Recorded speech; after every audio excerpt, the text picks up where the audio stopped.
Ready? Let's try this again. Okay. And we're back. Sorry for the technical difficulties at the end of the last recording, but crap happens to me, so get over it. Because it happened to you. Well, this kind of stuff happens in my recordings. Like, something always goes wrong. Like if it's not me, it has to do with the people who are recording with me. Nothing ever goes right for me. Want me to get your sad violin? No. Into your sad shack. Nobody knows the trouble I've seen. I can bring out some Linkin Park.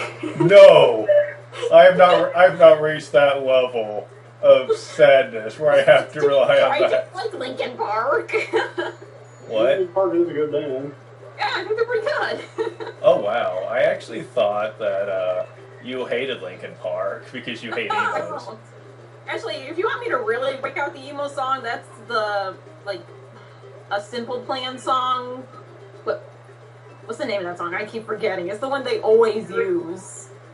There's a lot of songs. I'm sure you know which one I'm talking about if I sang some of the lyrics, but I can't remember them. Like, there's the Crawling in My Skin one, but I think that's like 9 Inch Nails or something. What was the other one? I can't remember. Darn it, I remember Todd mentioned it. I know Ryan got mad because I showed him a video about them making fun of Linkin Park, because, like, someone, I believe it was J.O. in one of the Digimon reviews, who was like, there was like this really emo villain in one of them, and she used the Linkin Park song for him, and he, I think I might remember that one. and he's like, okay, I hate her now. I'm like, what? He's like, she's just another one of those stupid Linkin Park haters who don't understand. Like, I don't understand my pain. No, she was making a reference. She wasn't saying the band sucks. I like Linkin Park too, but I know they write songs. and I like some of them. They're not really, really bad ones like Simple Plan. I used to like those more, but it's a phase you go through when you're a teenager. Mm. You know what I'm talking about. Yeah, you said you did a lot of things when you were a teenager that you regret now. So When I went out like smoking dope or something. I'm just kind of embarrassed by some of the things like I wrote. I look back and I'm like, oh god, that's awful. It is teenage years, man. Yes, we all did crazy stuff in our teenage years. Yeah. I didn't do much, but then again, I was kind of a sheltered kid anyway. But So, like, more or less. I mean, I wasn't completely sheltered. Like, I didn't have like overprotective parents or anything, but like I didn't see much of the outside world. Essentially, I didn't have many friends, so I didn't really do a lot of the really messed up stuff that a lot of teenagers get involved with because of that. Otherwise, I probably would have if my parents weren't paying attention. I probably wouldn't have. My mom has actually been really honest with me about her past. My mom is the one who did the partying and not listening to your parents. Yeah, She's very open about it with me, and I know not to do that even back then. I even got offered a cigarette, and I'm like, no. I honestly don't. I never wanted to. Like, I was never like the person I was the person who's just like, I could, but why would I want to? Because it's Same here. And I had friends who were just like, well, it's fun to do once or twice. I'm like, no, not me. I just don't see the point. There's nothing about this stuff that screams, oh, you would really enjoy this. No. Yeah, especially when you keep hearing about how it ruined your life, how much it ruined your life and stuff. Hey, I'm Baby Yoshi. You look like you know where to find food, so I guess I'll follow you. Oh no, he's Goku. He wants to find food, so he's going to travel with me.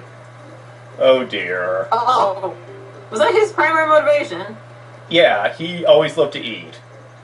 Oh yeah, when he was younger. No, he's always been that way. Like, every time you see him. There, if you're a little dinosaur, wouldn't your primary reason for living be finding food? So, Food, shelter, all that. speaking of Goku, I'll be right back. They have to be loaded in order to pay for that much food all the time on a daily basis. Sheesh.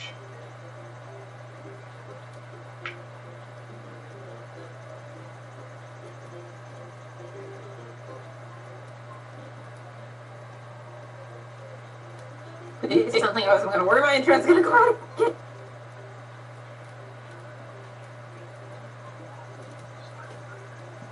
Sorry about that. Okay, I thought my internet might go out for a second. I had to because my mom was in the bathroom. Okay. Anyways, Acorn Plains 5. Now, here's the thing about Baby Yoshi. In previous games, if you fed Baby Yoshi enough times, he would actually grow into Big Yoshi. But that's not the case here. In this game, he can eat as much as he wants and he'll never grow up. However, because of this, he's pretty much like a shield for Mario, because he'll swallow any small projectiles that come your way. In addition, if you press the R button, he will puff up into a balloon and you can float with him. But nobody saw me. It's pretty cool. Yeah, the preview thing, and I'm like, what?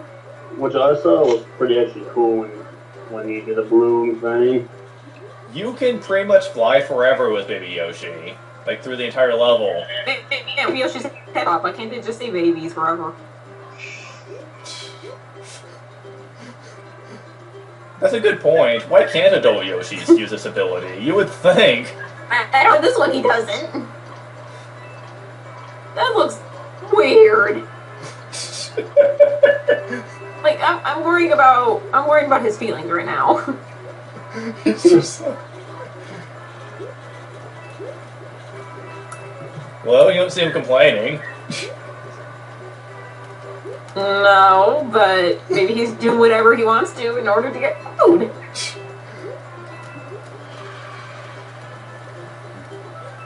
He's like, I'll put up with this if you give me food. Okay, there's a good let eat.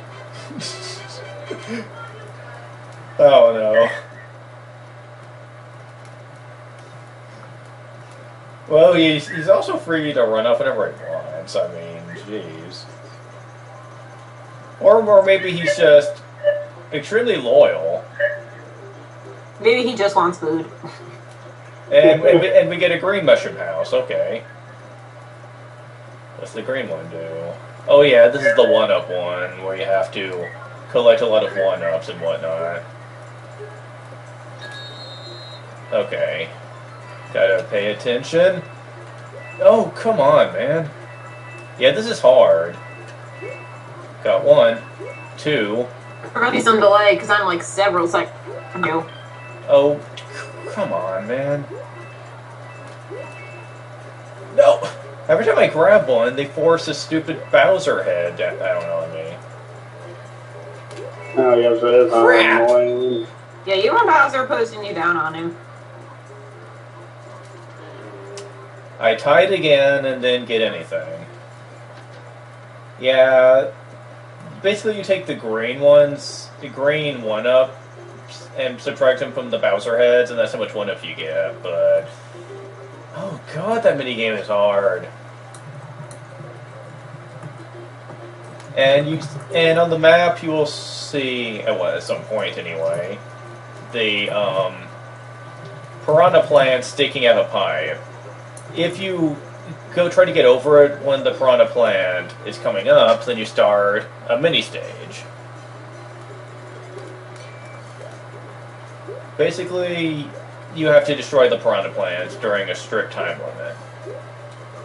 Baby Yoshi makes it a non-issue, though. And I get a star for my efforts. If you don't have Baby Yoshi, you have to get the power block and get a star.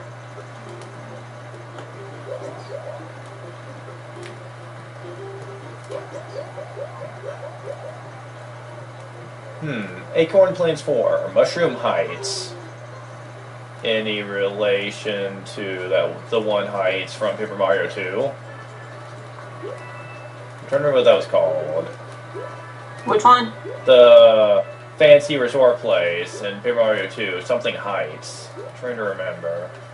Pish. Been a while since I played that game. But it has not changed how much you like it.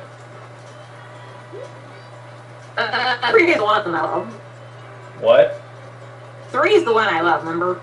Yeah, but you said you still really love the second one too, because... Oh, of course. It basically took all the really good elements from the first one. The first one's solid and all.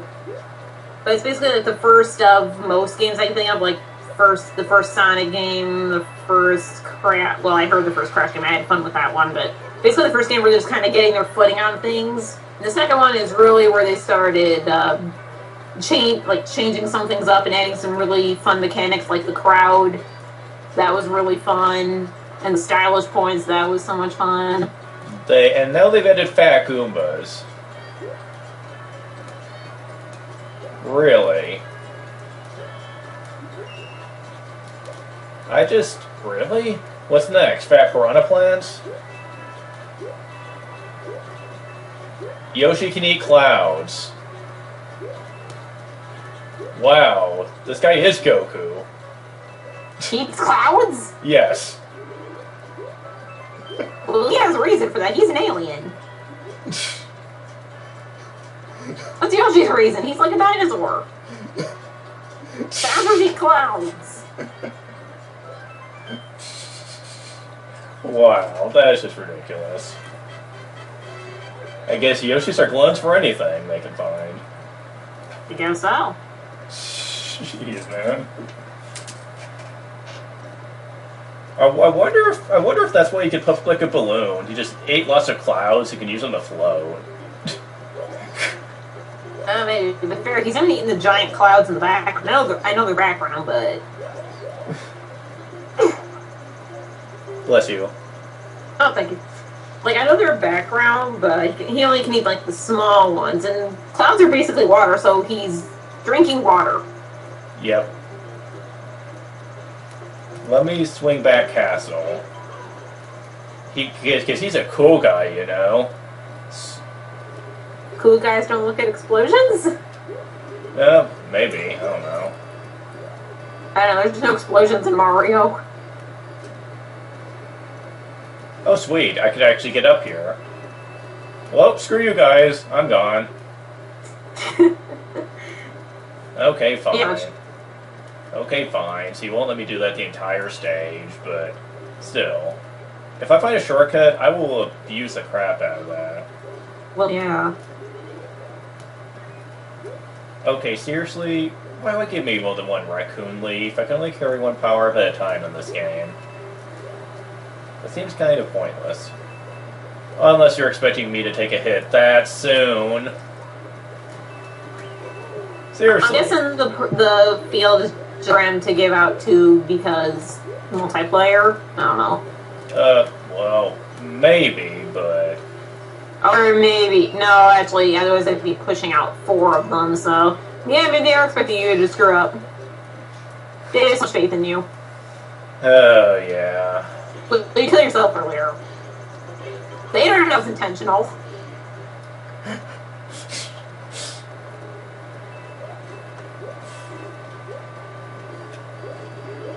Also, this game... Oh, crap. I want that coin. It's like taunting me. But it's over... Oh, I know, it just hurt your soul. You could get it. Oh, I know. Just in case you're small, with a mushroom, then a raccoon leaf. Okay, that makes a little more sense. That coin, you're happy? Can't keep it, unless you make the jump. Oh, that wasn't worth it, was it?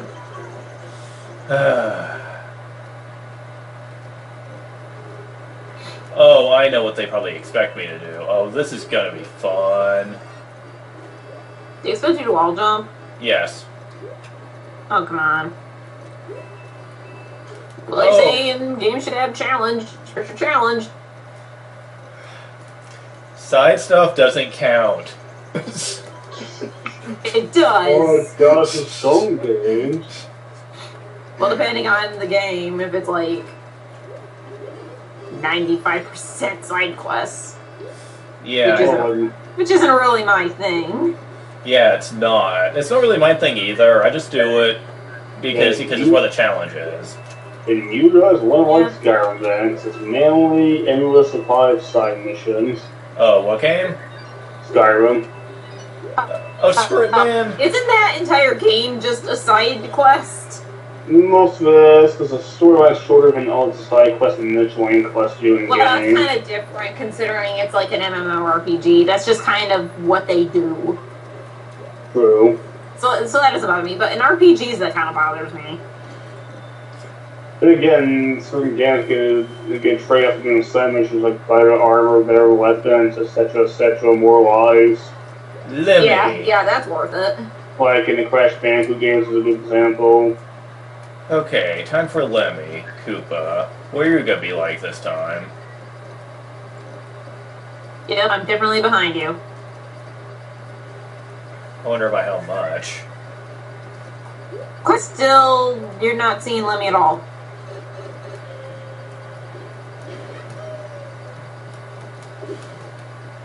Wow, really?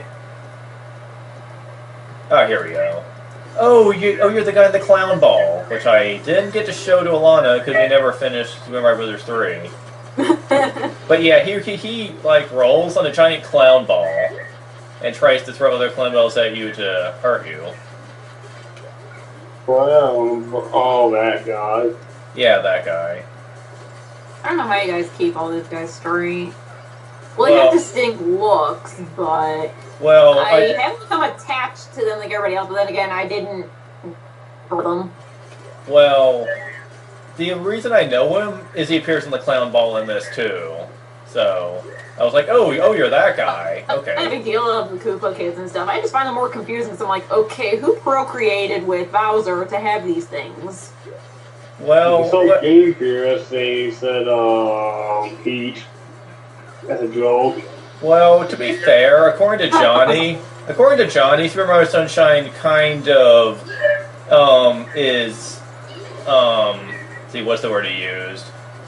Kind of Oh, yeah, he was the one that said that. it kind of encourages the fact that it was probably Peach because, Well, true, but that was a lie Bowser told because he has a crush on her. well, it's the way she reacted too. He's like, I'm your mama.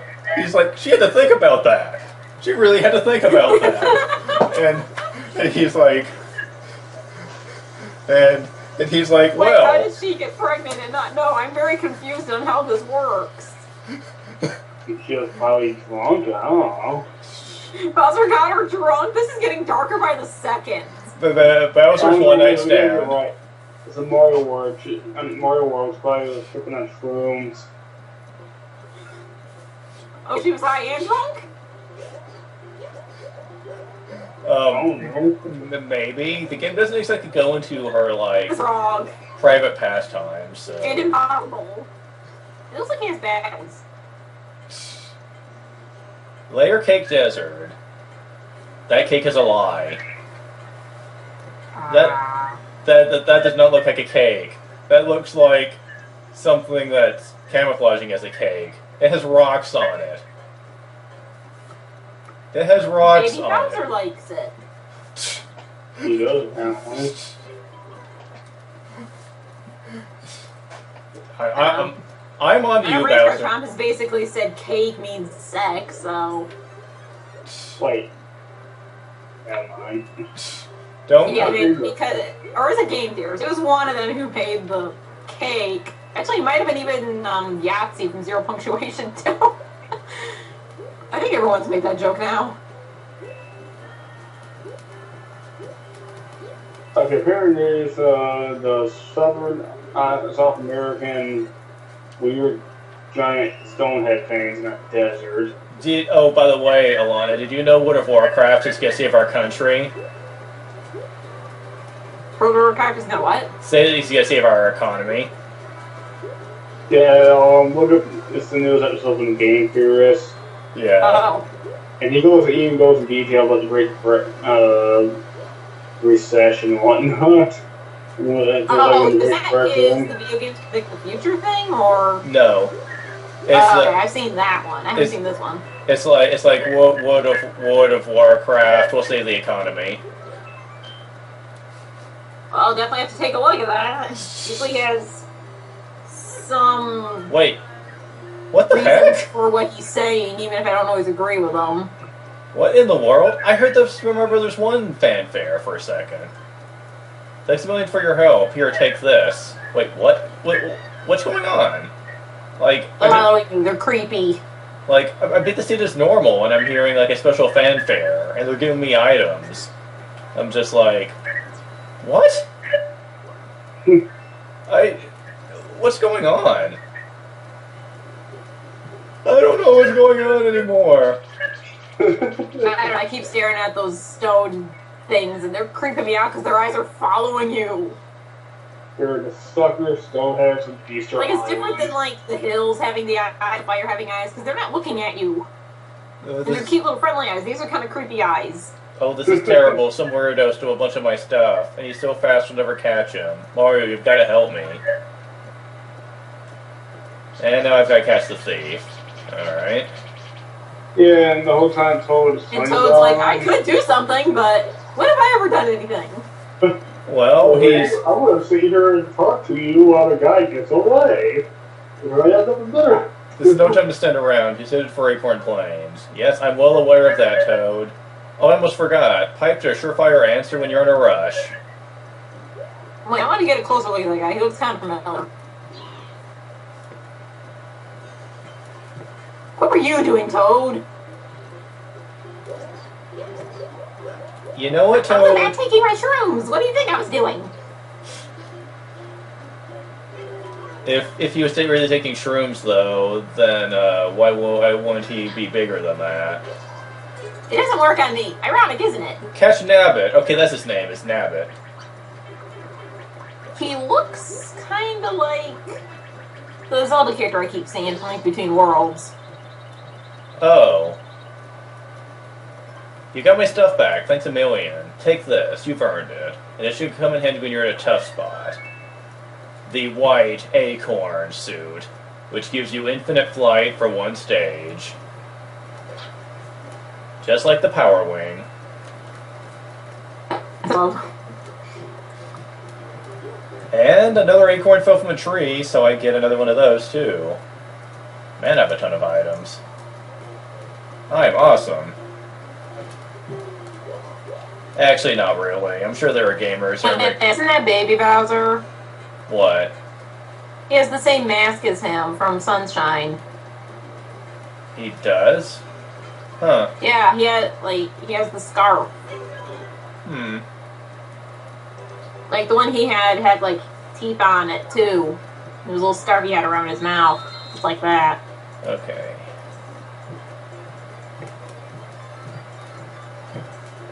I've got,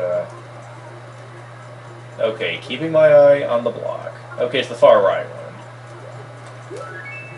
Ha! You can't fool me, Toad. My eye is faster than yours. Because I'm a master of Suikoden 1, and it's cup switching minigame. You cannot get past me. Oh, the hours spent making money on that game. Doing the cup switching minigame, where they would put a coin in one cup, and they would constantly switch them around really fast. And you had to keep your eye on which one it was in. Yeah, I know which one you're talking about. I haven't even played the game, and I know which one. Oh, yeah. There were 3 courses, beginner, moderate, and expert. Yeah. Expert can screw off. Because it was like, switch, switch, switch, switch, switch. I'm just like, nah! Ugh. I was like, I've already lost it. Let's see. Randy, how I haven't been able to defeat the highest difficulty in Star Fox 64. But it's hard. It's so hard. Okay, we've got to the first stage that I actually haven't got to yet. Perilous Pokey Cave. Alliteration. Okay. Oh, don't you look how cute in this one?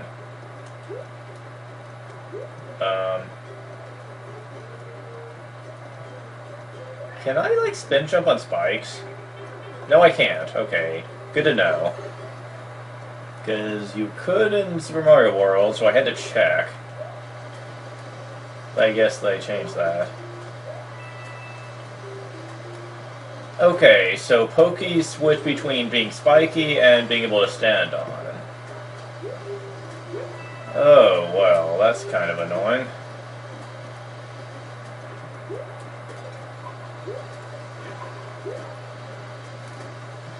Does that mean they projectiles work on them now? Because otherwise, these enemies are going to be cheap. Woohoo! Woohoo! And I'm gonna refresh.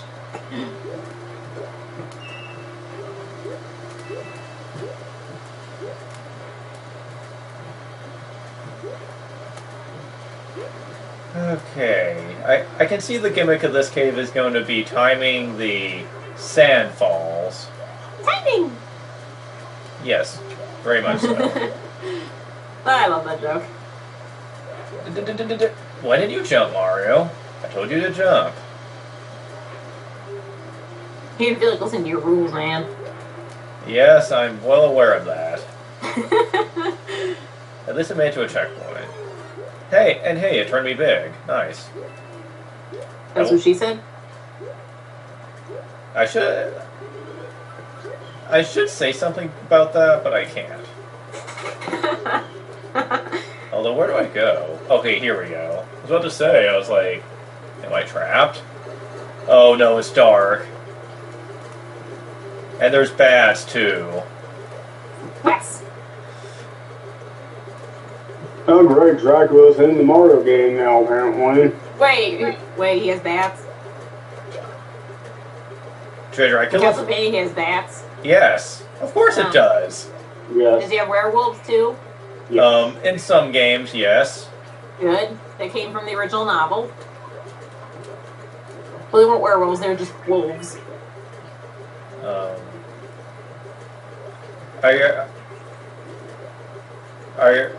Are you trying to really compare Castlevania to the Bram Stoker novel?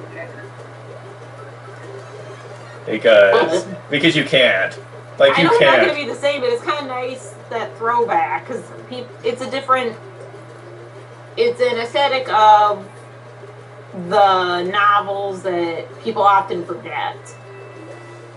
Yeah, but trust me, being one who has heavily played the series, there's no comparison, because, like... I'm not comparing them, I'm just saying it's kind of nice to have something different, you know? Vampires, it's very hard to spice them up.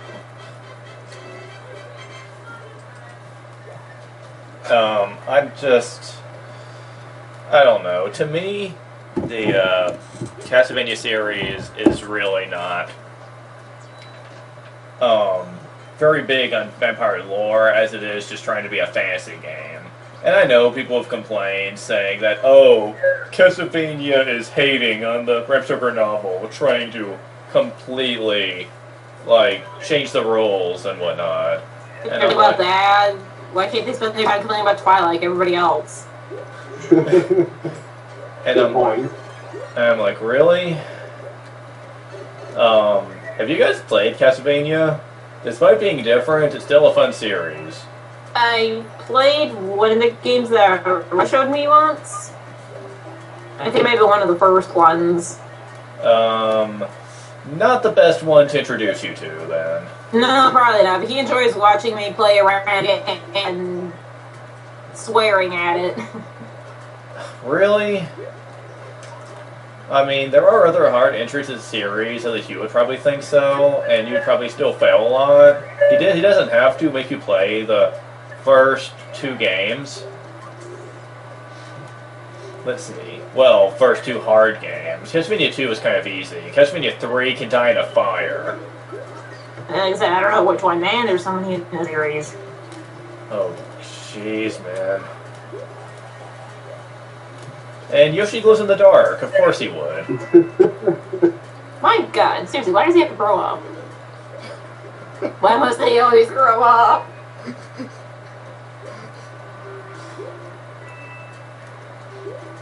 Oh, he's like your little nightlight. That's adorable. Yeah, this Can he game. still eat things? Yes, he can. Your little nightlight that eats things. You eat the bad monsters in the night. That's adorable.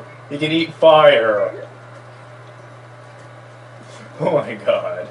I think we all went that road. I think we all probably went that glow in the dark Yoshi when we were kids. I really want to glow in the dark Yoshi. Got it. Like, all they had at glow in the dark was like a glow in the worm thing. Why can't they have a glow in the dark Yoshi? Yeah, yeah. Nintendo needs to work on more special toys.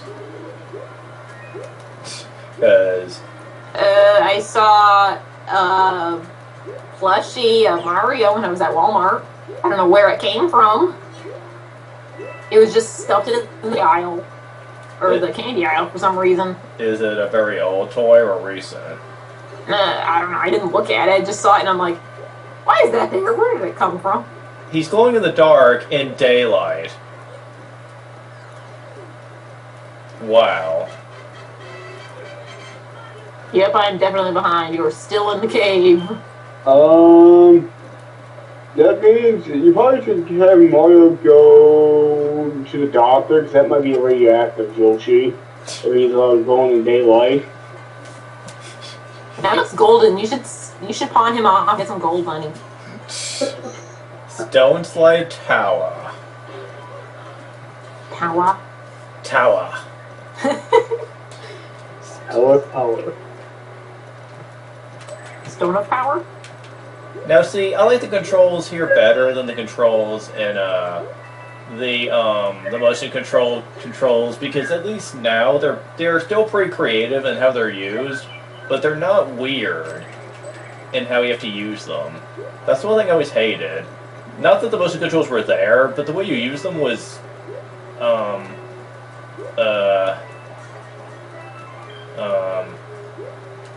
there's a word I'm looking for this.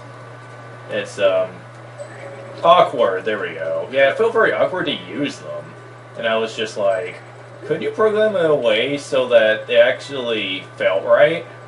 Because I know you have playtesters, and I thought they felt fine. I don't know.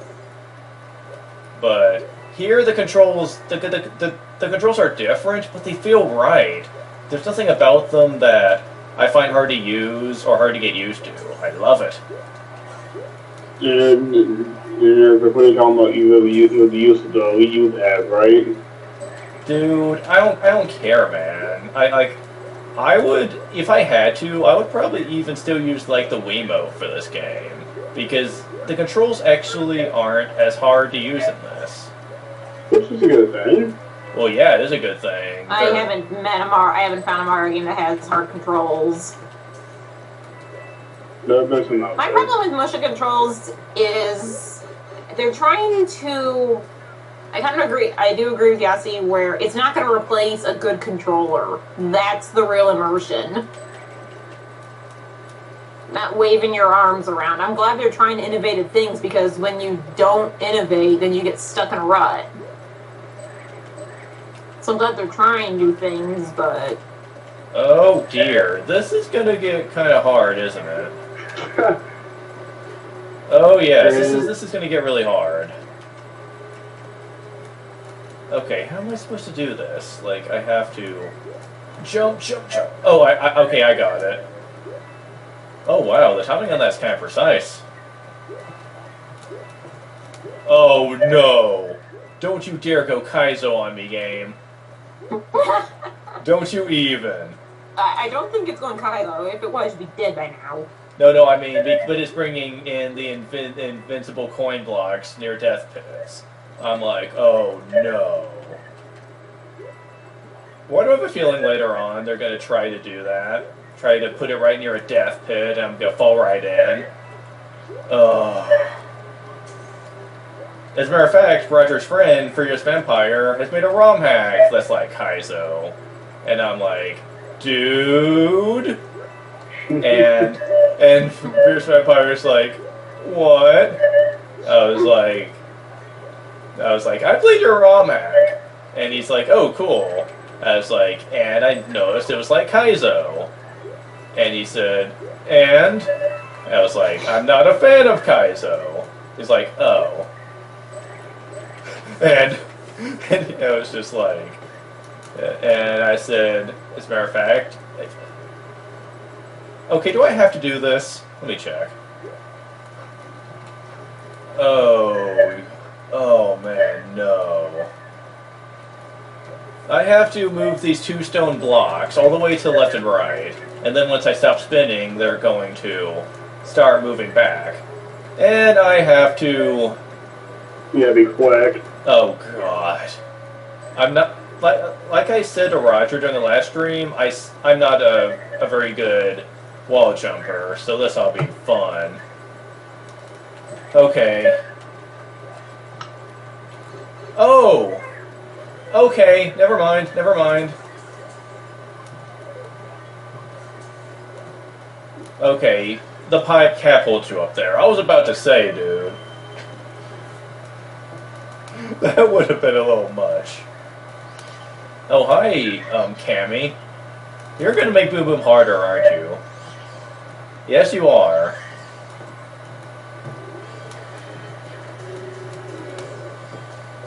Not by much, it looks like. Is that what you're gonna do, is spin jump in the air? No? Okay, you're gonna switch it up.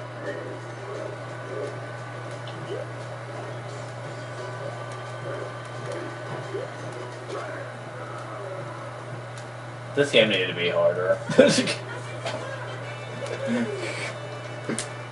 But that's my only complaint so far, is it needed to be harder.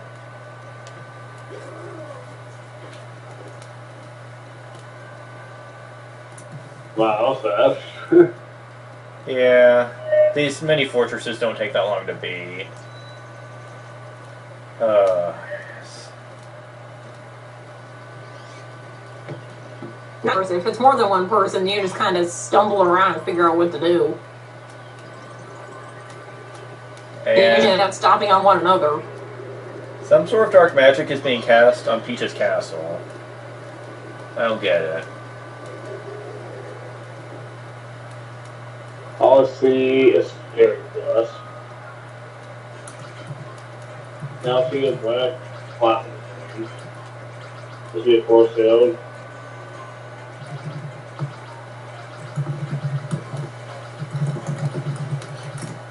Ha, I got it. Okay, time to do a little test here. Mushroom House. Can I carry more than one block of items? When these baby Yoshis are hungry for panels, when I blow the whistle, bring one baby Yoshi of each color over here. The right combination of panels will earn you up to 2 items, but don't you dare bring me any Bowser icons.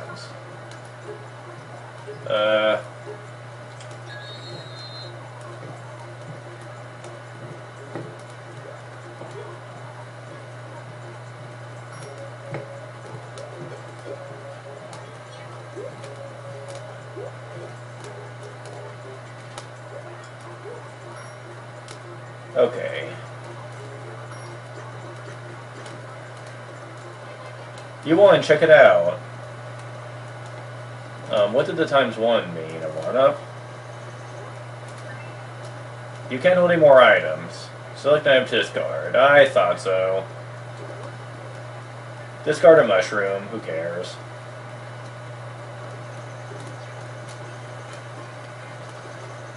Yeah, this game's not as generous as Mario Bros. 3 with its 3 rows of items. Let's see. Dry desert mushrooms or Spike Sprouting Sands.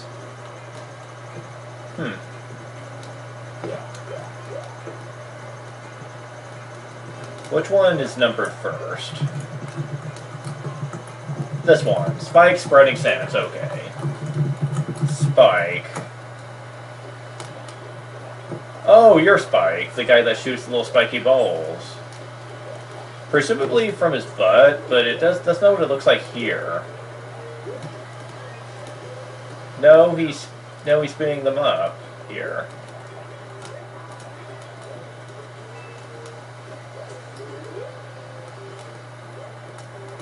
And I missed a 1-up because it went the wrong way. I do love all the old returning enemies getting a makeover. This game really does feel very similar to Mario Bros. 3 in a lot of ways, though. I love the same attributes return, like having the item boxes return, the old enemies. Kind of makes me... Nintendo's been on a Mario 3 kick for a while. Who? Nintendo's been on a Mario 3 kick for a while because they know people love Mario 3, so they want to bring back that nostalgia. So they keep bringing that back. Hence why we brought back the Virtual Console. Well, to be fair, they also made a game that's eerily similar to Mario World, with Super Mario 3D World. So... Yeah, Nintendo's a little focused on the past. For the moment. But, They had. now, of course, in Zelda's case, maybe that would be for the best. No, it wouldn't. What, focusing on the past? We're getting another one as free roaming, which is what Zelda 1 had. Yeah, but I don't want it to be balls hard and stupid like that one. No one said it'll do that. They should. I know, but I don't want it to emulate that fast.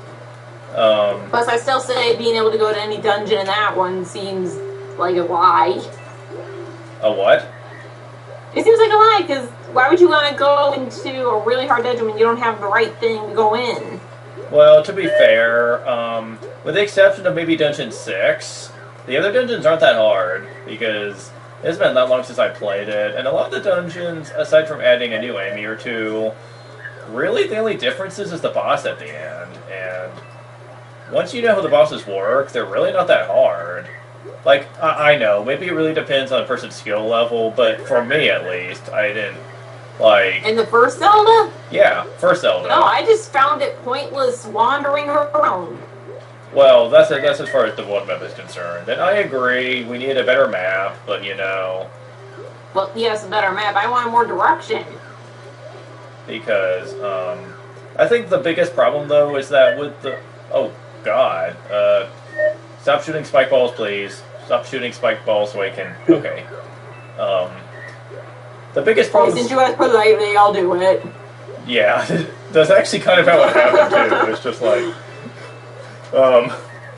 But yeah, like, the problem with Zelda 1, the biggest problem I found is that everything looks the same.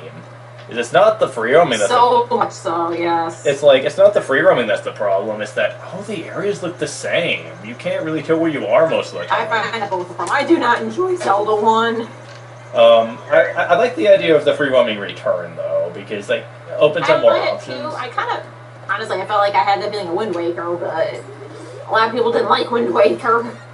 Well, okay, they didn't like that. They didn't like the aspect of Wind Waker. The only thing that it was a step in the right direction at least, but the one thing that I think killed it for a lot of people was that you didn't really have freedom though, because through most of the first part of the game, you were pretty much led where to go, and the King of Red Lions wouldn't let you deviate from it. That's true, but to be fair, I think that's getting you used to the game, and it makes sense. Besides, after you go to the Tower of God, you're pretty much free to roam. Well, you are, but the thing is that the game's half over by then. So you're still collecting the Triforce pieces. I don't really count that because really it's one quest, and Really? It counts. It's The- long enough. It counts. The only reason it takes so long is because of freaking Tingle. Fuck that guy. I mean, if the Tingle part was removed, it won't take near as long, because then all you have to do is track down the charge. Well, I don't know. Finding the rubies wasn't a pain. It was still. I don't want to pay him. I That was. thought. Why is he the only one who could decipher these things? Nobody else can. I'm just gonna. It would be funny if there were other people. He just lied and said he was the only one to do it, so that. You know, I believe that. I believe that. Fuck that guy, seriously. If they ever made a Wind Waker Bridge series, that's like a joke they would make. Like this, like this old man. Ooh, I get to ride a cloud. But It's like, I'll translate him for free, and Tingo's like, oh, no, don't listen to him. Only I have the skills to do it, but you have to pay me. Come on, pay me. it'd just be like, and I'm a kind old man who would want to help a hero in need, and then Tingle just beats him to the punch and just made up a lie about how he's like one of Ganon's henchmen or whatnot, and you end up killing him. And he's just like, why are you hurting me? I'm just a kind old man. And Link said, die, minion of Ganon. You just be like, why? and Tingle was the minion of Ganon the entire time. But his I greed, believe that too. but his greed got the better of him, and he's just like, well, if you pay me 200 and something rubies, I'll help you out. And he's like, oh, but his cousins was just like, what if Ganon finds about this? He said, screw it, don't say anything, and he'll never find out. And he's just like, It's not like he cares about the rubies anyway. I'm just taking some rubies for myself, so I get myself a new condo. and Okay, it's not like finding the rubies is that hard, because I just kind of grab any rubies that appear, and there's like a plenty of them. I don't want to pay him the money. I would love in the Abridged series, like when Tetra turns into Zelda, she's like, sweet, I'm a princess, I can help you out, Link. And the king's like, no, we can't allow that, you have to stay here. And she's like, but I can help out Link, and like I've been helping out this entire time. No, you're the princess, you can't be doing that now. And she's like, well, I'm leaving now and you can't stop me. And then he casts some sort of magic on her to make her obey and whatnot. And she's like, okay, I'll stay here. And I'd be like, you piece of crap. Oh, I don't want to make the King of Reliance bad. I like the guy.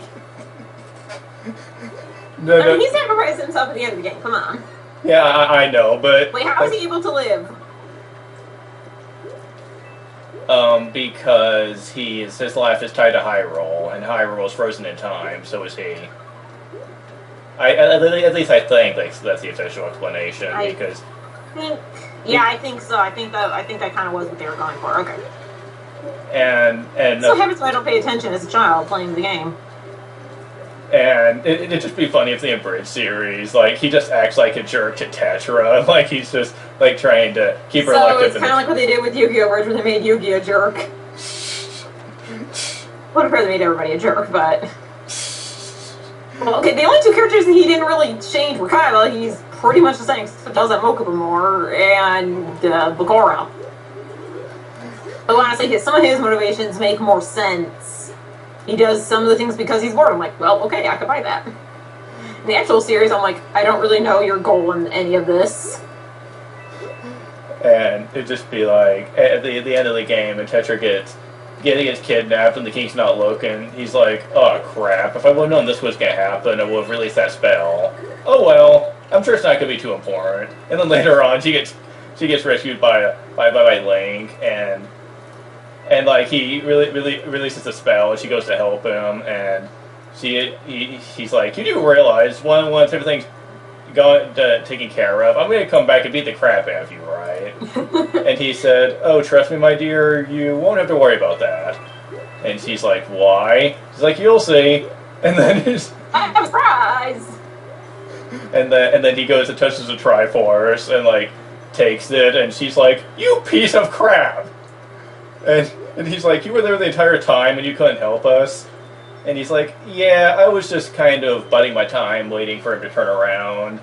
And he's like, so you let us get beat up? He's like, yeah, I did. It was all part of the plan. And again, it's like, well, what's stopping me from attacking you right now before you can make your wish?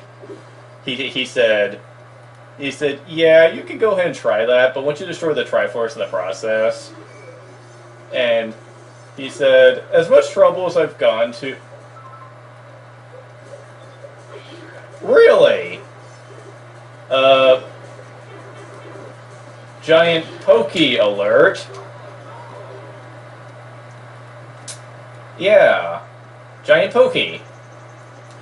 I can see it yet. You won't in a minute. Or a second. Whatever. I think you're only like 7 seconds behind. So. Yep, it's the giant Pokey, I see it. And its eyes are kind of terrifying. Oh my god. Yeah, its eyes are really haunted right there. It's like creepypasta shit. I haven't introduced Scream yet. No, because I didn't see it. That was such a troll moment. Hold on me. Freaking Nabbit. Eh. Right by ya. Catch Nabbit.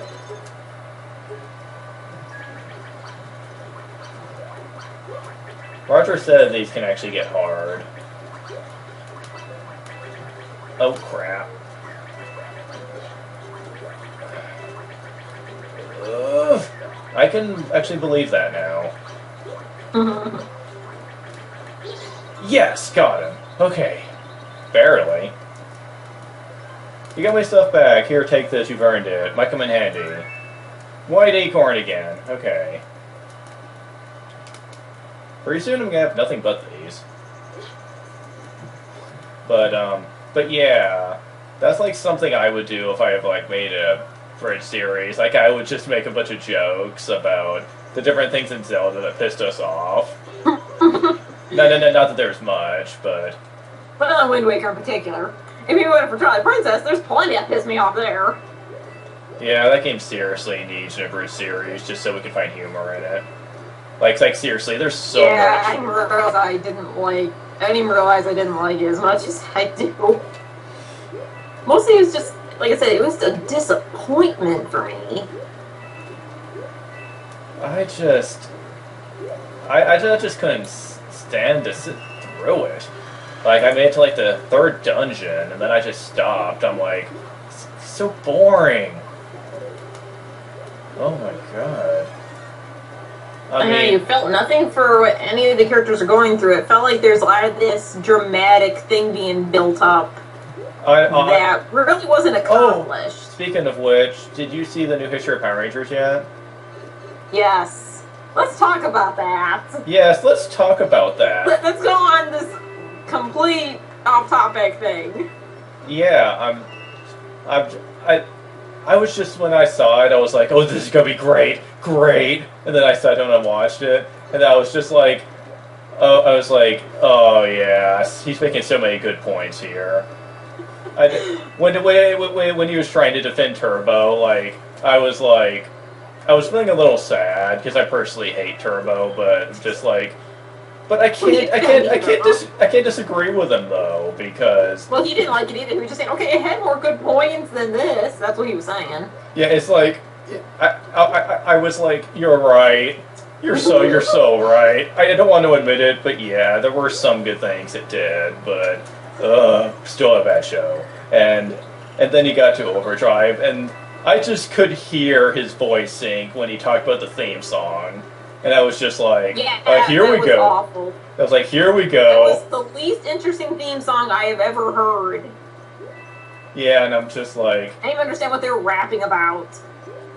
Like, I know he didn't like the Mystic theme one. I'm like, it's okay. I didn't think it was that bad. It wasn't that bad actually compared to the other ones, but that was pretty... The Overdrive is pretty awful. But it is pretty awful. It's the least energized theme I've ever heard. You know what it reminded me of? It reminded me of a Teen Bop song. That's what it reminded me of. And I'm just like... It's like if Power Rangers did a song that was by Teen Bop. And I'm just like... Why? why would you do something like this? And I don't mind them doing rap. It doesn't really fit Power Rangers. I'm like, okay, they want to do that. They at least could make it energetic.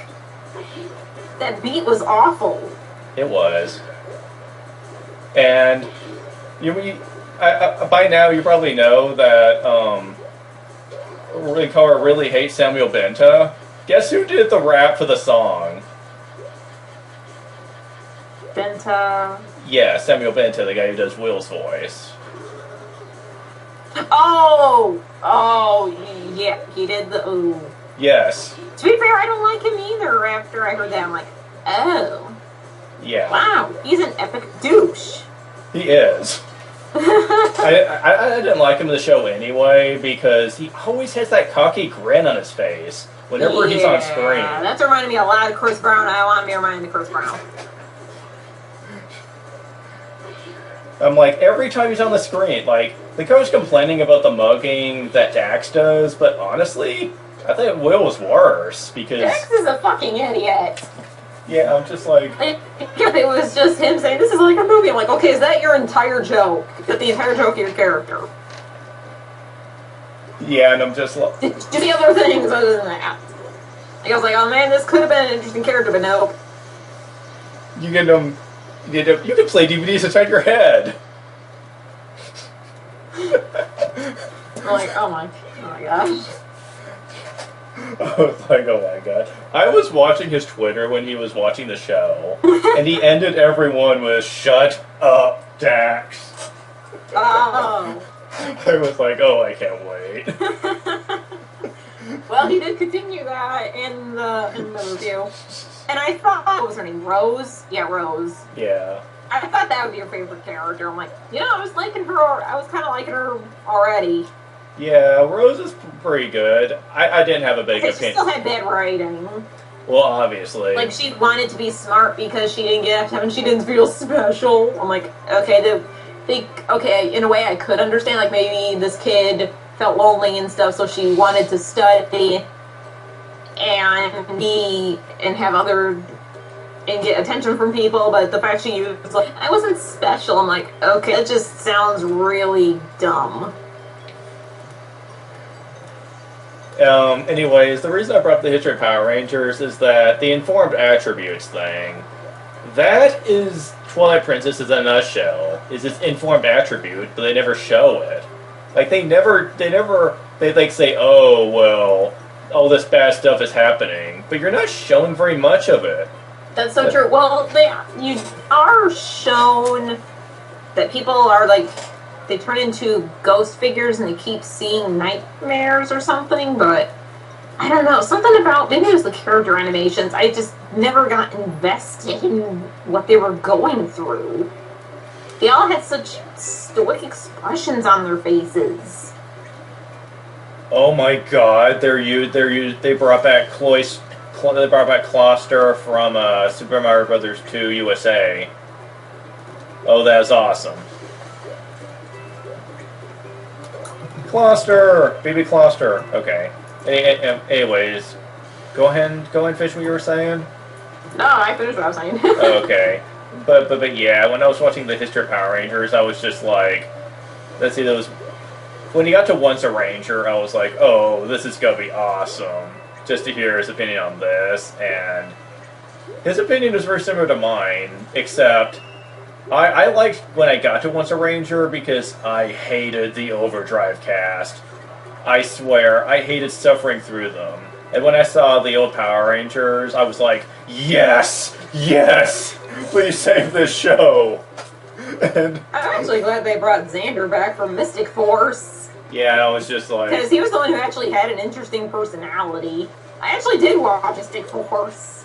Yeah, I know. I enjoyed it, even if I could plainly guess the plot points that were coming. Yeah, and I was just like, when he got to the plan Xander, I was just like, Xander, just sit down. He really doesn't learn, but he's charming. He's just charming, so I don't get annoyed with it. Oh, I don't He's get... cute. Doesn't help that he's cute. I don't get annoyed by him either. He's probably one of my favorites, even if he is a goofball, just because... He's the only one with personality. Yeah, he's the only one with personality. And The other's kind of personality, but it was more like stock personality. The only other person I really could stand in Mystic Force other than Xander was Madison, just because she was so nice and Well, like she was so pure. Sweet. Well, I she had a sister. I really. Okay, I kind of liked most of the cast, but Nick was mostly just kind of a blank slate. I did not like Nick. I thought he was an asshole. Yeah. Nick was such an asshole, I swear. I was like, really, dude? He was like forcefully standoff and brutish. I'm like, okay. And he's not special at all, even though the show tries to say he is. isn't. Other than Nick, he's the chosen one. Is they're going for? Yes. This is when I was younger too. I wasn't thinking critically on this, and I could call that. And it's just like, and he gets the special battleizer, and he gets the powerful Magistaff. And Well, why is he the Red Ranger? Why can't Xander be the Red Ranger? because he was the first person who went to help the old man, and that gave him the leader spot, because he was the first one to go to help the old man at the beginning. And I'm like, yeah, but after the way he acts for the first few episodes, I think that would be taken away from him when he's proven to be quite a loser.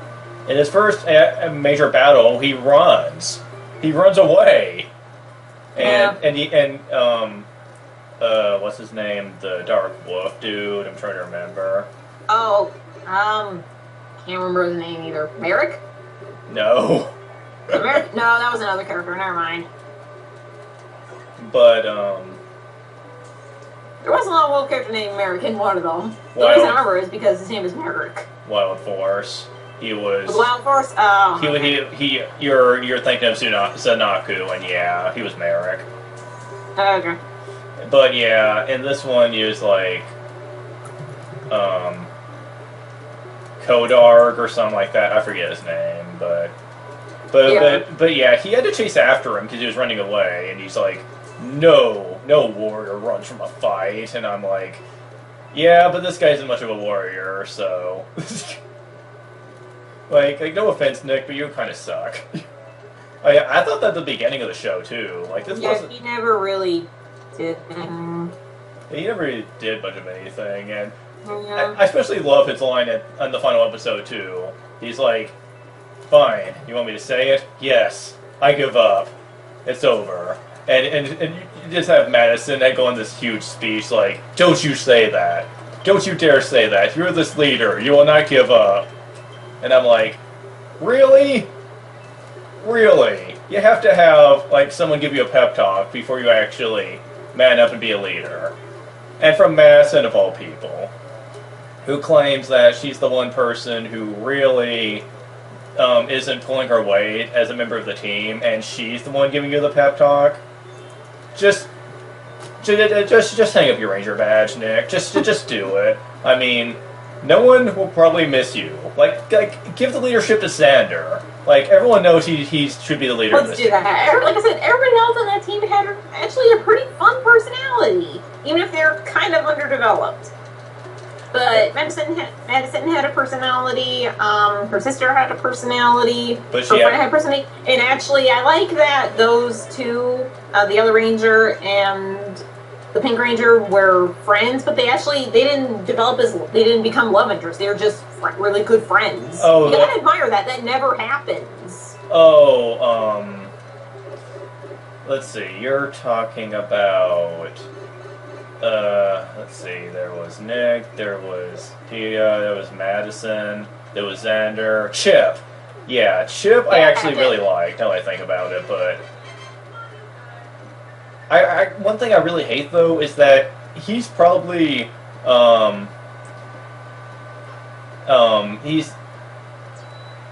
well, not as probably developed as Xander was, but I really like the direction they were going with Chip, where he was actually learning how to be a proper knight and whatnot, and he was actually learning that being a knight wasn't exactly as easy as it may sound. And during Soul Spectre, he actually learned that even a knight can make mistakes, and he couldn't handle that.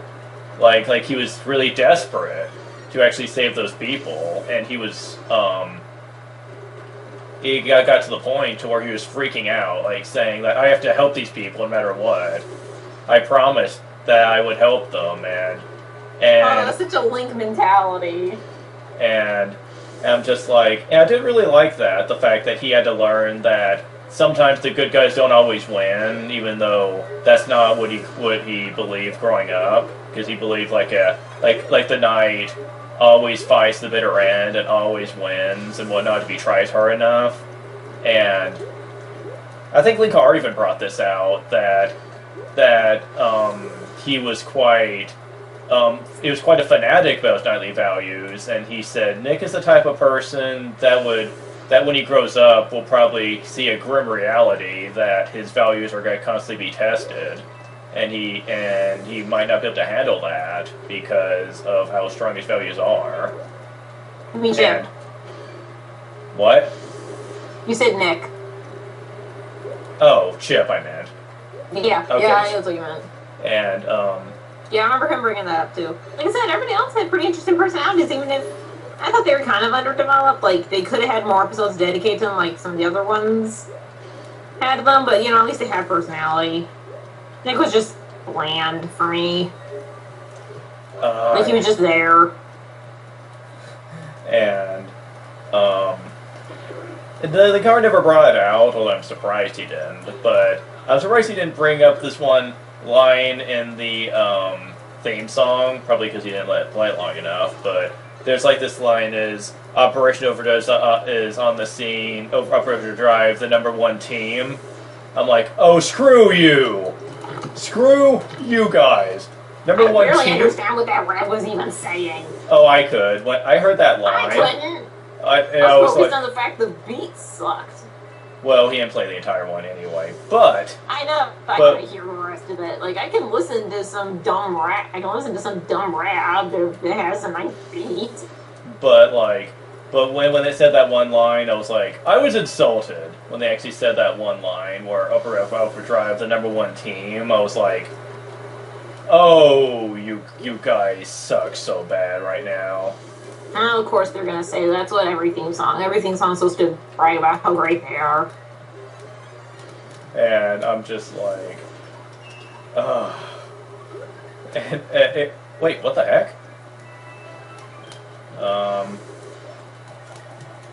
So Rose was probably the most likable character besides Mac. Let's talk about that. Wait, what was that again? Let's talk about Mac. Let's talk about the Red Ranger for Overdrive season. Oh, Let's talk about that.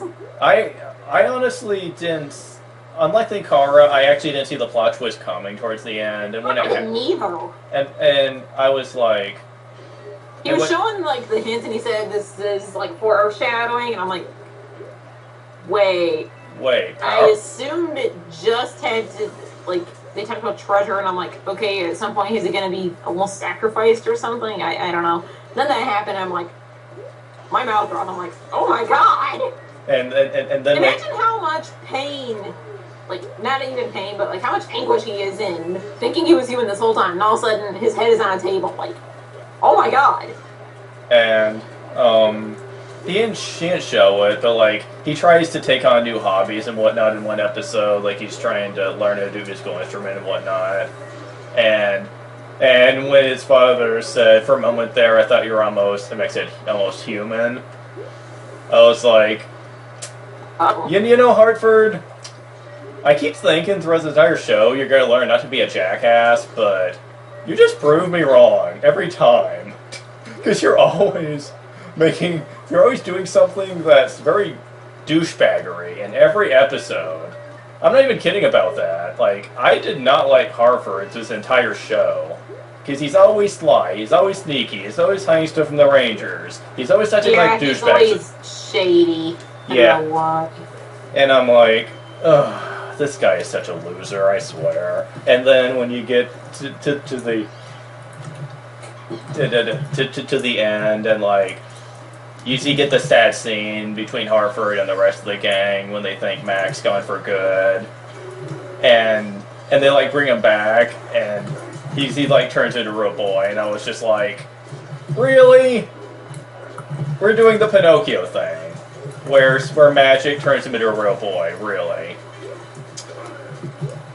You know, the magic tears in space I could ignore, because at least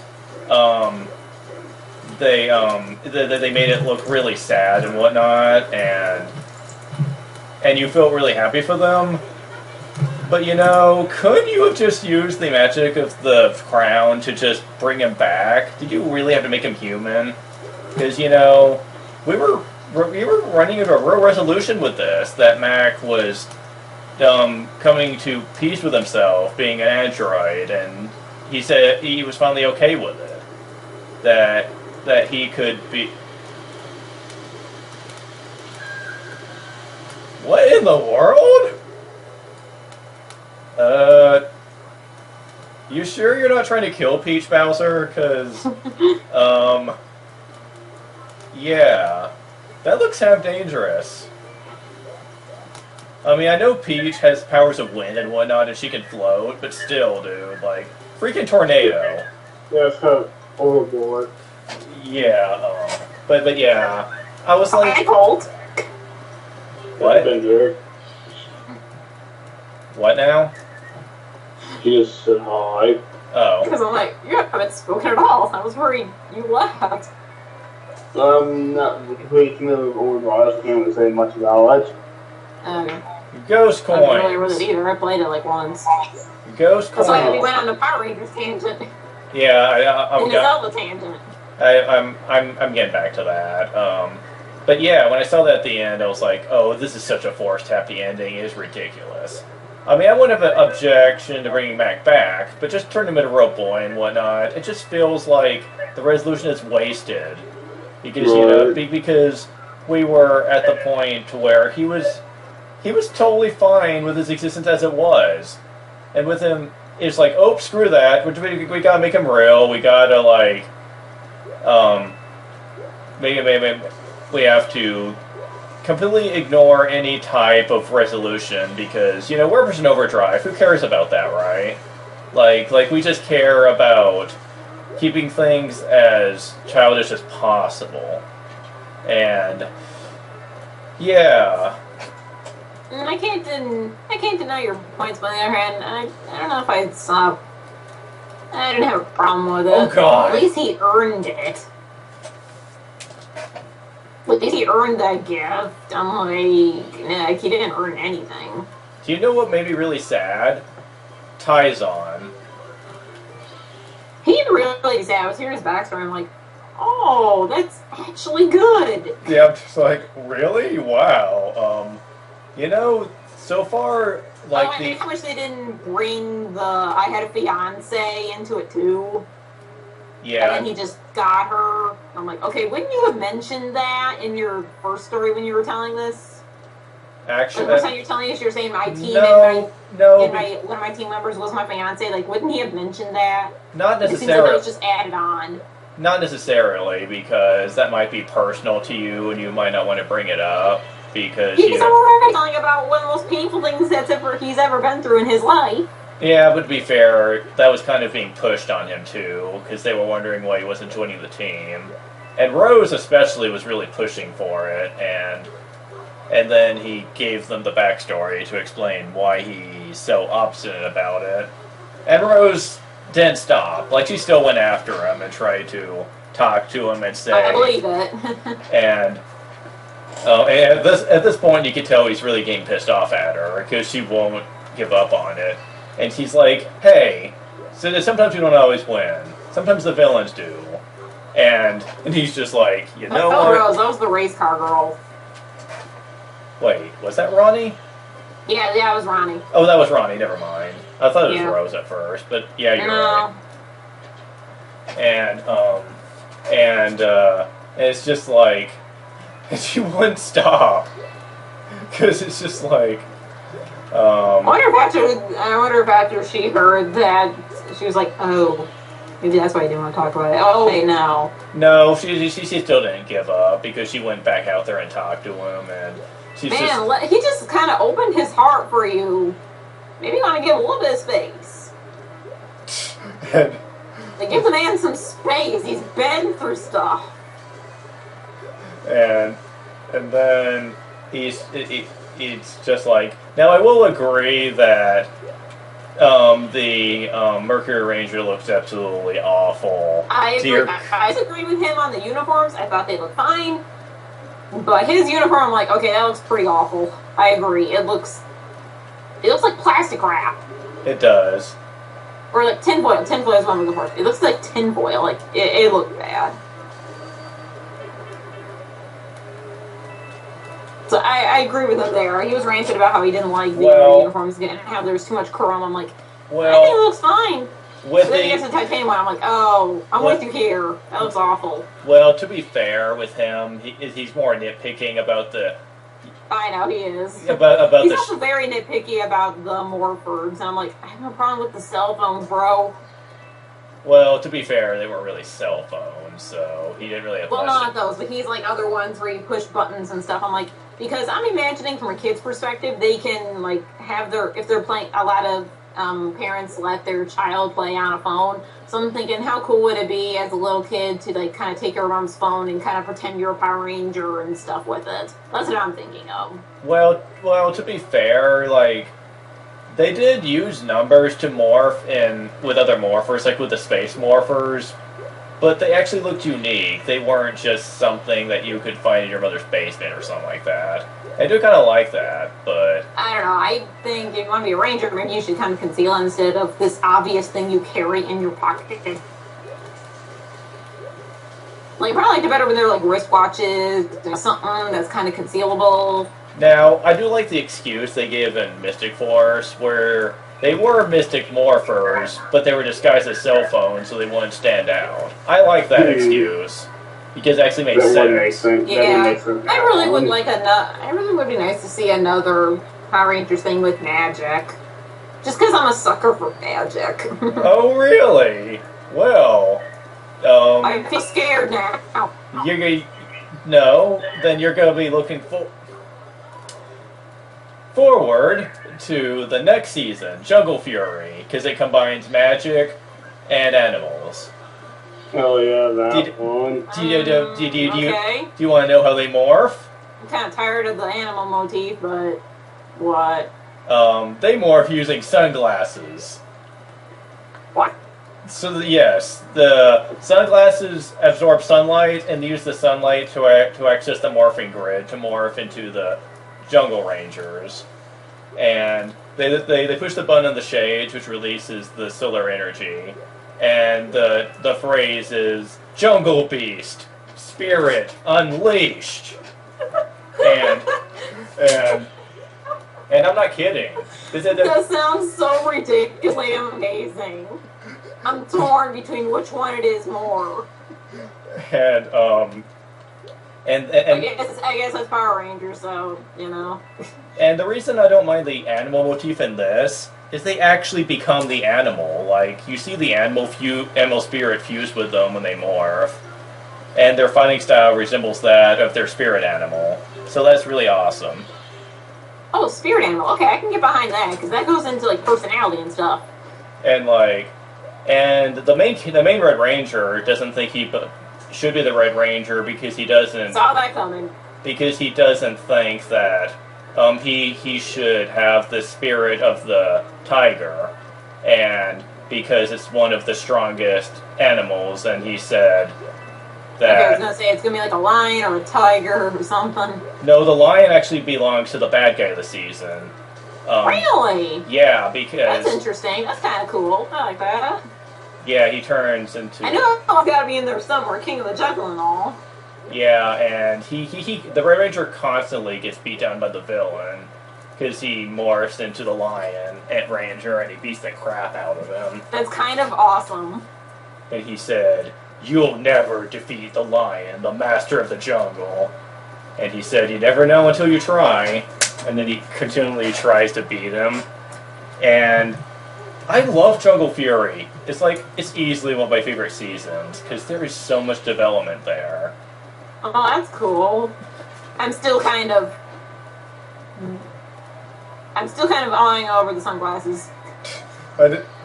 Sunglasses? At first, I thought I was going to hate them too when I first saw the Maybe theme if I song. see it in action later this year, they'll be like, alright, I'll embrace the madness here.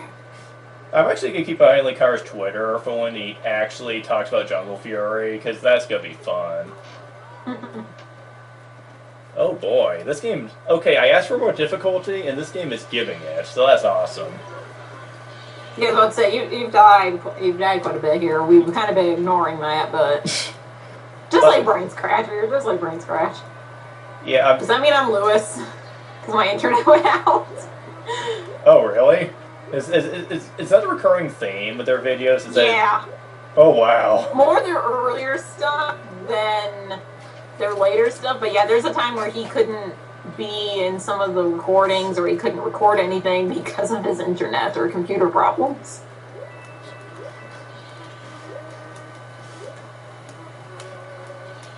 And I'm just looking forward to that, like, because so many people are like, "Oh, you're gonna do Jungle Fury next. You're gonna hate that season." I'm like, what? I thought Jungle Fury was great. What is wrong with you people? Well, we'll see. We'll see. And I especially love how, you know how in Time Force they actually had an odds-in job that they earned money in to live while they were rangers? Yeah. Well, they kind of do the same thing in Jungle Fury 2, where in order to, because their dojo gets ransacked, and they can't live there anymore, obviously, so they go to meet their new mentor, who, as it turns out, is hiding his position while being the owner of a pizza joint. And he actually gives all three of the students jobs at the pizza place so they can earn their living while they stay there, and he trains them. So I kind of... Which one is this? Is this still on Jungle Fury? Yeah, it's Jungle Fury. And yeah, I do remember some of that in that region. I do remember that they were working at a pizza joint. Yeah. For being the owner of it. Yeah, and I really love the mentor too. He just helped. Well, are they ninjas? Yeah, kind of. Well, You said was it dojo. samurai, Who or- lives in a dojo? Besides ninjas.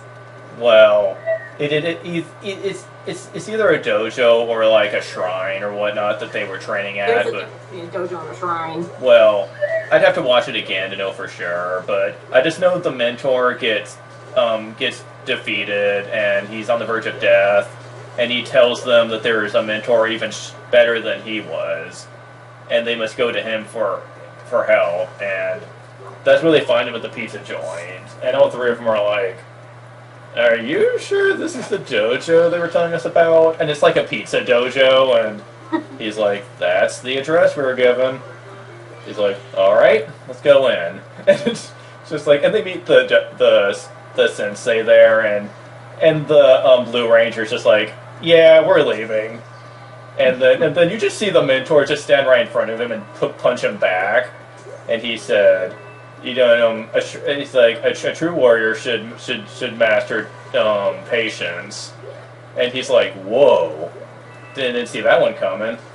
And I did. because this guy looks nothing like they were expecting to. He looks like a normal everyday Joe, but when he starts showing martial arts by defeating the foot soldiers, they see that they found the right guy, and they bring them in, and he trains them and whatnot, and they have to train the Red Ranger in a fighting weapon, because right before this, he actually wasn't a student of the dojo. He was just like a water boy who was like supposed to be tending to them.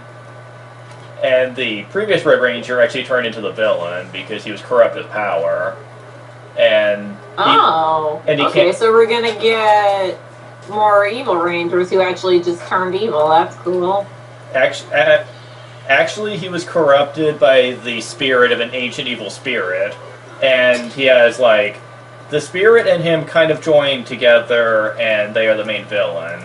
And you can see shades of the former Red Ranger in the villain. Daishi, that's his name. Yeah, the main villain is called Daishi. So it's Dino Thunder thing. Kind of, yeah. Though it's not obvious at first that it's not really obvious at first that he's still part of him. At first, you just think Daishi took him over, but you do see shades of him show up as the story goes on, and Yep, figures. Power Rangers likes the redeemable. Like some of their, do you like their villains redeemable, or is like them, just completely evil? yeah, I really have noticed that, especially with, Females. well, that, but I was thinking more like, I know that the Disney series really are the ones that push this, because it seems like, Yeah, it's a very child way of doing it, but hey, it gives a little room for improvement when they grow up, because some people you can help and other people you just can't, so. whoa, I almost died again. Yeah, you've been at a lot. Yeah, I think one thing, Booze! yeah, booze. Okay, That's cute. see if I can do this. Yeah, they're so cute.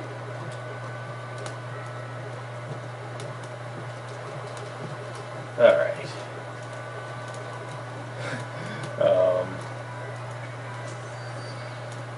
Ghost boxes.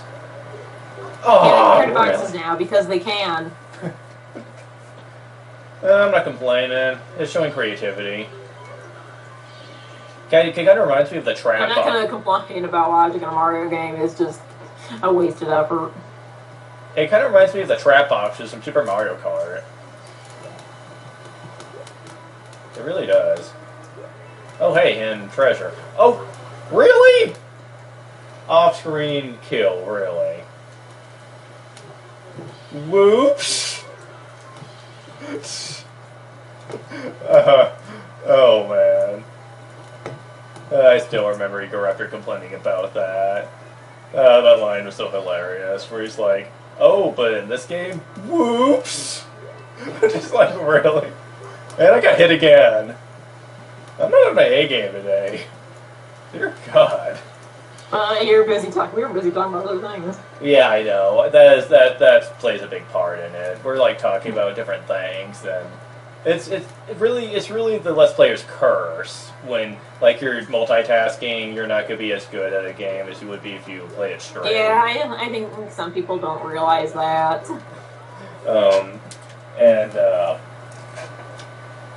I especially love. I just got to the part where the box just slapped you, man.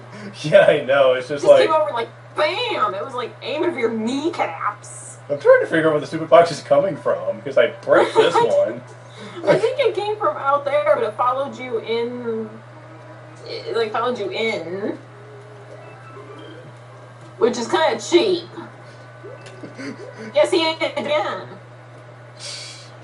At least on my end, it just did it again. Yeah. Yeah, like I said, that's real cheap.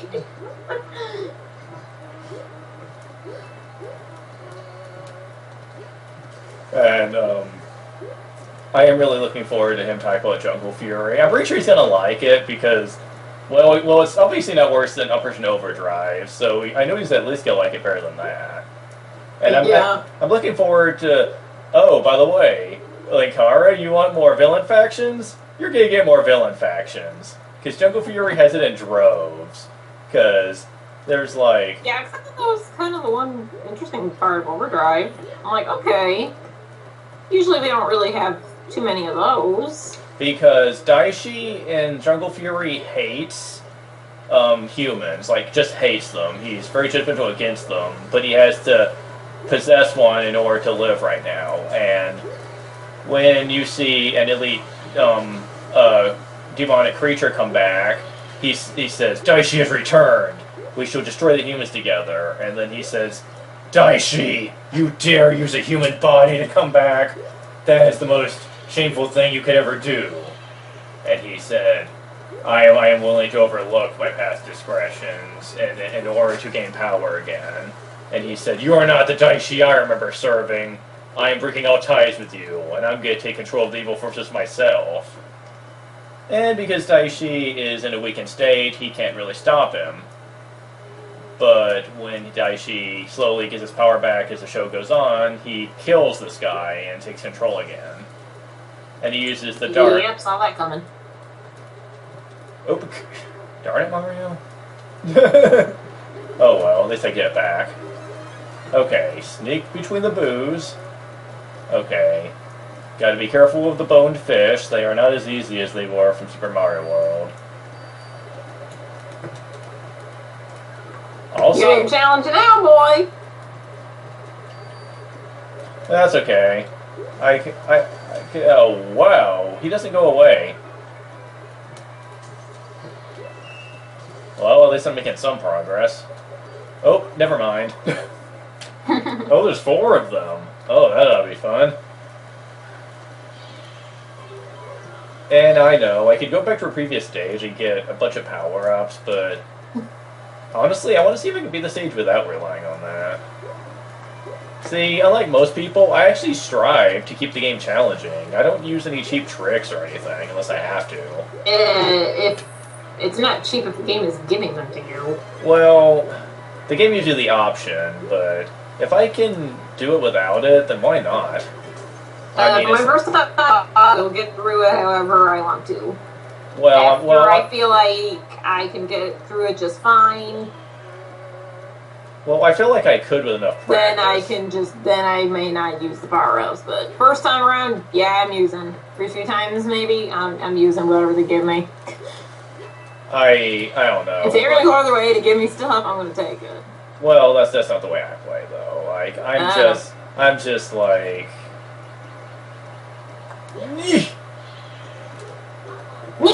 Darn it! I looked like I was gonna make it. Darn it, Ghostbox. You stood in the wrong place.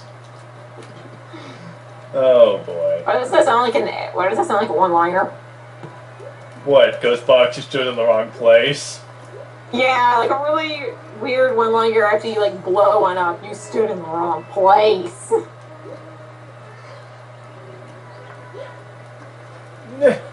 Okay.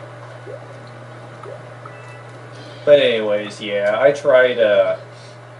If I feel like I need a power-up in order to beat a stage, like in Mushroom Kingdom Fusion, then I'll get it, but for the most part, I really don't need to. Like, I'm good enough usually to where I can beat a stage with enough memorization.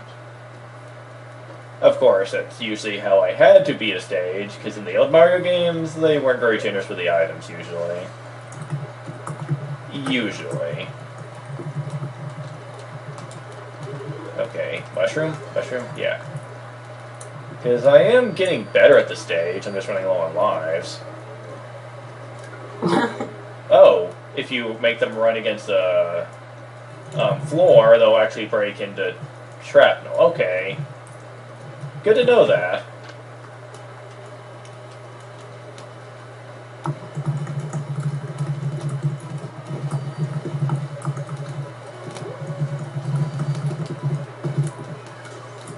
Oh wow, that's some skillful dodging right there. Okay, this is the part with the fish. Okay, jump, jump, jump, go for it. Yes, progress made. I knew I could do it. Okay. Glad you believed in yourself. Well, let's just say that I grew up in a day where you kind of had to learn to do that. Yeah, all you grew up was an NES. And Super NES when games were a lot harder back then. Mm-hmm. But it grew character, so I can't complain. Let's see. Well, I basically I learned to work for what I had. It wasn't Not given all to me. games. It depends on the game. What game are you thinking of? Because some games were just I am cheap. thinking of the first Zelda. That was not. I had Nintendo Power that made playing it a little easier. I never had to play it straight. So yeah, I probably would feel the same way you did if I ever had to play it straight. Nope. I knew they were going to try to pull the invisible coin block nonsense. Oh, fake door. Uh-huh, okay. At least it didn't hurt me. How long is this stage? Jeez, man. This is going on Shovel Knight level length. Yeah, I keep hearing about that. What the heck is Shovel Knight? Shovel Knight, fair maiden, is about a knight with a shovel that goes throughout the land and fights the Order of No Quarter, 8 evil knights that are sided with the Enchantress and bring vileness to this fair land. And he is going on a journey to rescue his beloved Shield Knight from their clutches. And it's an awesome game. I'm not gonna lie. It is an awesome game. It's hard, but it's awesome. I love the humor. I love the references. Plus, it's a multi-game love child, in a sense. Kind of. It gets inspiration from Castlevania, DuckTales, Mario, Zelda. Like you said a little bit of Castlevania. Heck, there's even a little bit of Metroid squeezed in. That's just... It's a game for pretty much any platformer fan, really. I might show it to her sometime, just to show her what it's like. I don't think I'll record it or anything. Enough people are doing that, but... Sure, I'll take a look. But yeah, it's a pretty fun game. Like, the humor is hilarious, because there's like this guy who he's in this hat store, and he's called Mr. Hat, and he's obsessed over hats, and if you empty the store, he said, my hats, they're all gone. He said, that's the most handsome hat you have. He said, it's actually not a hat. It's he said, your hat, I must have it. And it's a helmet, but like he fights you as a boss fight over it. And he keeps changing hats he wears that gives him superpowers. Like each time he changes his hat, he gets a new superpower. And you beat him, and he said, "Okay, fine, I give up. I'll let you keep your hat." And you're like, "It's a helmet." He's like, "Indeed, it is, good sir. I'll go on my way now." And then he just looks back and said, such a fancy hat. And then he just runs off. And then you're just like, okay. That happened. And then there's like this giant fish that's like a combination between a trout and an apple. He's called a trouple. And he's like this god, this fish god, where if you take chalices to him, he will fill it up with magical ichor, which can heal you and do different effects and whatnot. And he says, "A new acolyte has joined us, dear viewers." He's like, "Come, let's do the ritual." And he like this weird dance to pretty much initiate you, and I'm just like, they had too much fun making this game.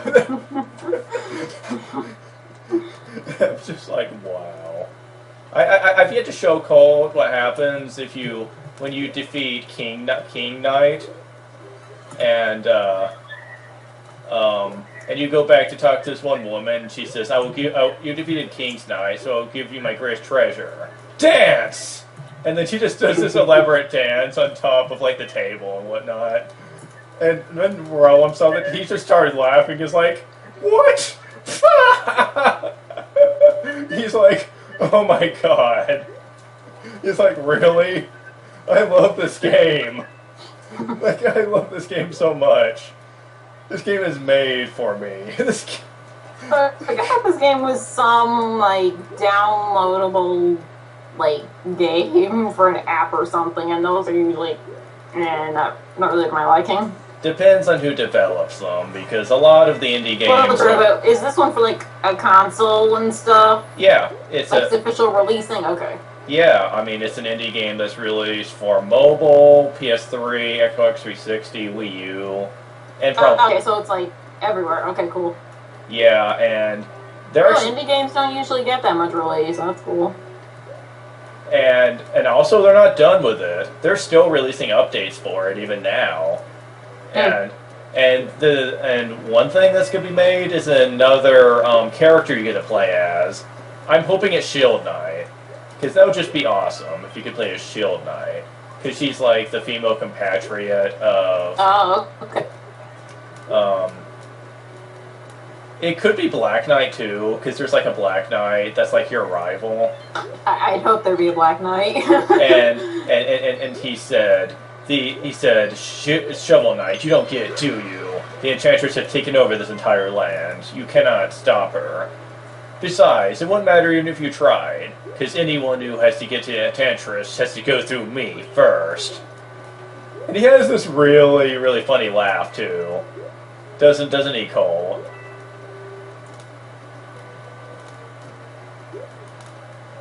He has a funny evil. Yes, he does. Oh, sorry, I was just up to the Metal Gear Solid reference. Then you had to speak up. No, you're solid reference. What will you do? Cold? Cold? Cold! Yeah, I would do that. Because I had to. Someone had to. I'm right behind you. You don't have to scream like that.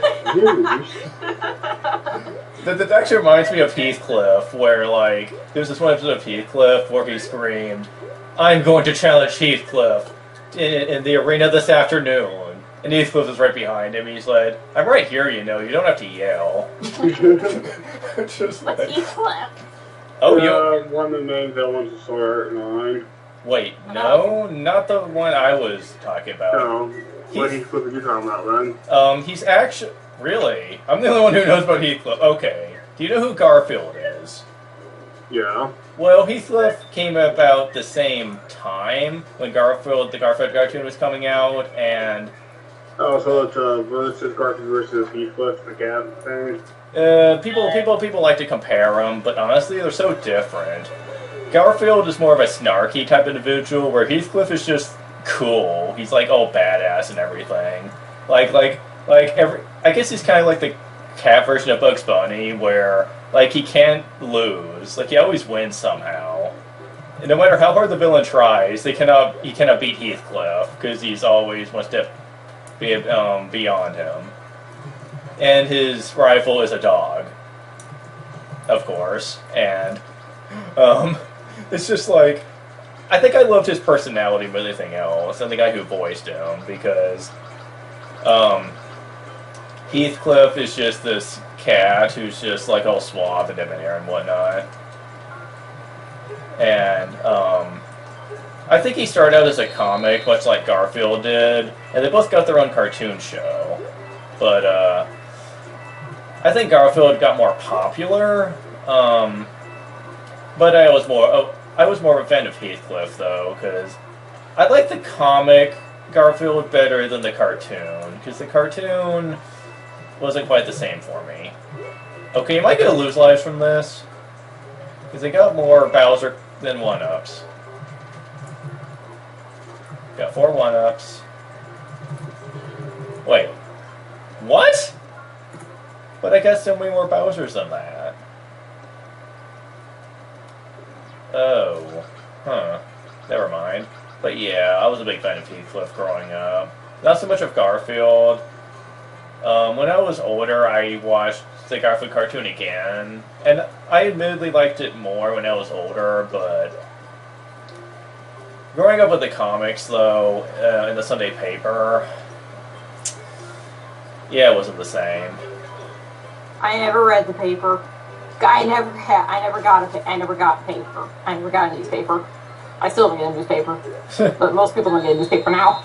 Yeah, papers really aren't a thing anymore. No. Books are still a thing, but newspapers, not really. You're interested one day, No! you get ignored for this boring 90% of the time. Why? I'm just kind of dreading dreading the day when, oh, poor baby.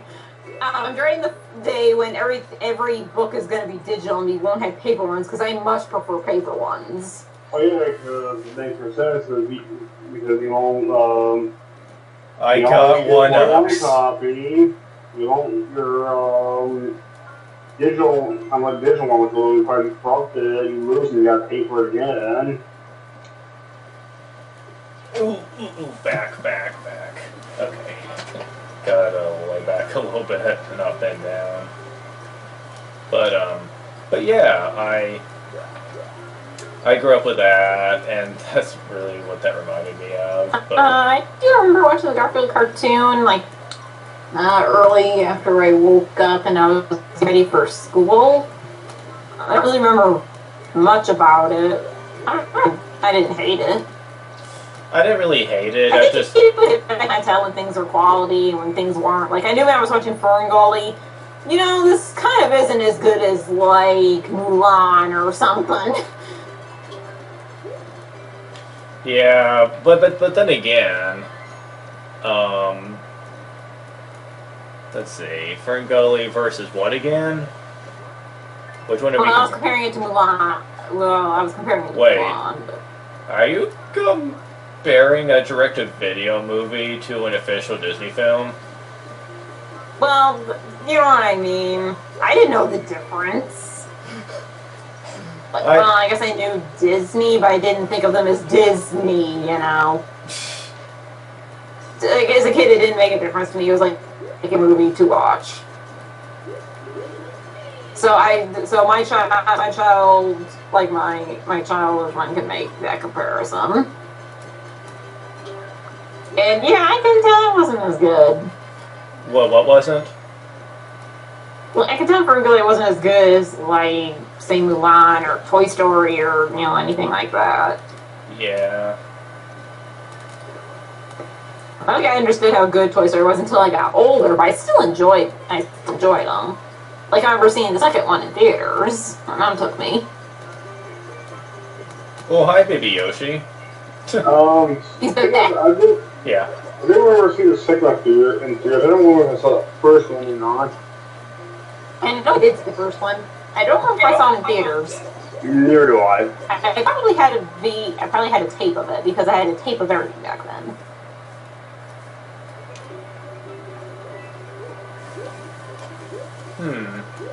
I still kind of wish I had those tapes. That way I could just kind of look at them and remember, oh yeah, I remember this episode, because I was the kind of kid who would watch the same tape over and over and over and over again. The Rocket! In fact, I would rent the same, you know, back when we had like Blockbuster and stuff like that, I would rent the same videos over and over and over and over again. Hey, Alana, do you remember the rocket item from Super Mario Brothers 2?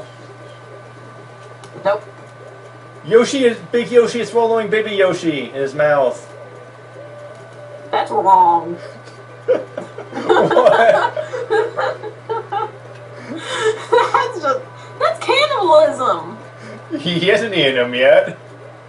That's cannibalism. Or they had really weird Yoshi sex. No, I died.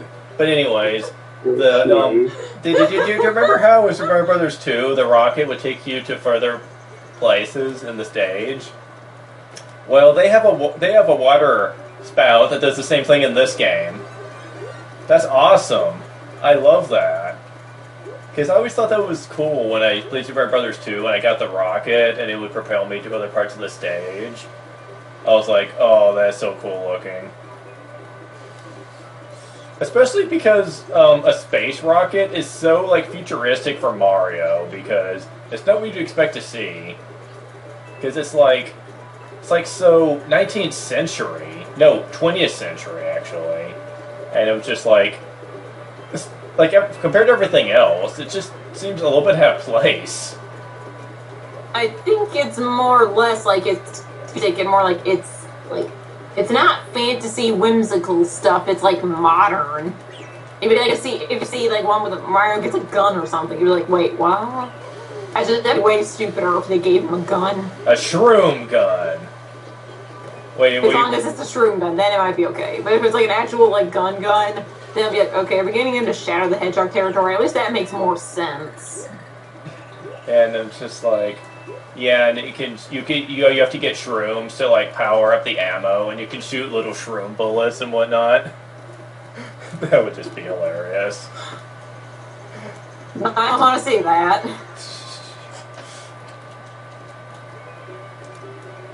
And yeah, I'm sure if anyone watches this, they're probably going to comment, Mushroom Kingdom Fusion lets Mario use a gun. Yeah, but to be fair, Mushroom Kingdom Fusion is a fusion of like a bunch of games melded into one, so it makes more sense there. It's also not like an official Nintendo game either. Yeah, it's not, and it's just like so it's like not exactly the same. That's what the MKF team called the fusion effect. When elements from like other games will appear in other stages from other games, like you would see Zelda enemies in a Mario stage because of the fusion effect. This game cannot use the fusion effect because well, let's see. Who's the main villain of Mushroom Kingdom Fusion? Legion. Yeah. Legion isn't in this, so there's no fusion effect. So that would not work. I'm sorry. Legion from what? Legion is a new boss created for Mushroom Kingdom Fusion. And they are basically controlling all the, or not controlling, but they're recruiting all the villains from all the, like, the different games. And they're teaming up to conquer all the surrounding worlds, like Subcon, Mushroom Kingdom, Hyrule, etc. And and everyone has to team up in order to stop Legion. At least that would be the plot if the plot was to be ever added to the game, but it hasn't yet. So we just have the manual to go by, apparently, because that's what the manual says about Mushroom Kingdom Fusion. Is that Legion is to blame for the fusion effect, and why all the characters have to team up to go through all the different stages, because only together can they stop all the villains teaming up together. I guess it's kind of like the Justice League fighting the Legion of Doom. It's that kind of thing. And I have no problem with that. I actually wouldn't mind seeing a game where all the Nintendo heroes had to team up to fight a single bad guy. And is this guy ever going to stop chasing me? No, he's not. Ugh. Oh wow, this stage is going to be pretty rough then if I have to chase him all the way through a stage.